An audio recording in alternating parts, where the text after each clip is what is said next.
Hey, welcome to another episode of Car Talks, where I take you on the road with me and share with you thoughts, lessons, tools, tips, practices that I'm using and learning in my life, and hoping that it'll be a blessing to you. Today's car thought is a very simple and a very profound one, and it is a lesson, and it is an exhortation, it is a warning that you're going to need from now until you meet Jesus Christ. And that is this: forgive. Forgiveness is one of the most important practices you're going to have to adopt in your life if you are going to live a successful one. There is a ton of research to show and to prove how negative and how detrimental and how just absolutely unnecessary and unhelpful holding on to grudges and unforgiveness is. Here is the red pill reality.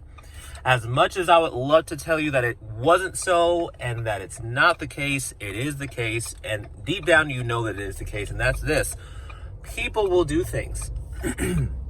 People will hurt you. People will fail to meet your expectations. People will say that they'll do things for you and then wind up turning their back on you and not doing it. People will forget about you. They will overlook you. They will hurt you. They will betray you. They will do all manner of things that you wish that they would not do to you. And 99.9% of the time, they are not doing so intentionally. They're not doing what they're doing with the outright intention of causing you harm. Most people don't. Now, there are some people that do. There are individuals, for whatever the reason is, are totally bent and set on causing you harm and inflicting pain on you. We're not talking about those kinds of people. That may come up in another video. Let me know if you want to hear about that, and I will cover that in another video. But for the most part, most people don't mean to hurt. They are hurting you out of the overflow of the internal pain that they are experiencing in their own lives. And they become so blinded and so marred in their mind and thoughts that they cannot see their actions they cannot see their actions being justified. They cannot see beyond, let me say this right. They cannot see beyond justifying their actions because of the pain that they are in. That's most of the reason why people hurt. And that's usually the reason why people fail to do things or do things to us that we really wish they would not do.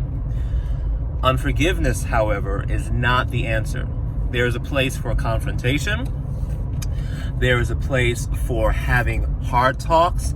There is a place for telling people the truth and stating your emotions and stating the fact that what they are doing and how they are treating you and what they did say and how they did disappoint you and how that affected you. There is a place for that.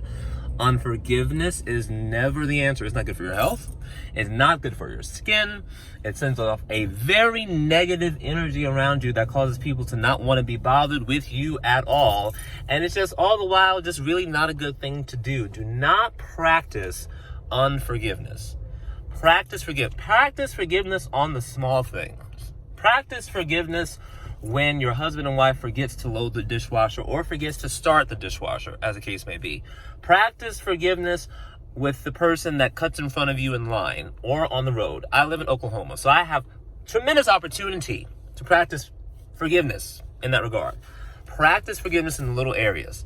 It will make you more skilled and more adept and more prone to do it on the major things if you are doing it on the little things. Because believe me when I tell you that unforgiveness hurts no one but you. And here's the other thing that's important to realize when it comes to unforgiveness.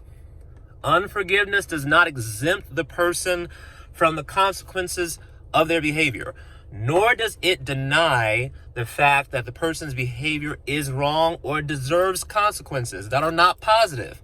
What it is doing is it's freeing you from the stronghold that unforgiveness and resentment locks you into. Unforgiveness only locks you into bondage. It does nothing to the other person. When you forgive and you release them, you give God the right and the access that he needs to set the situation straight, to deal with that person, if he so chooses to deal with that person, and if nothing else, you just wind up being a whole lot happier. So that is today's car thought. If you like this video, please give it a thumbs up, like it, share it. Also subscribe by the little bell button on the bottom so you can get more notifications. So when I have more videos coming out, you can be the first one to know that they're coming up. So that is today's car thought.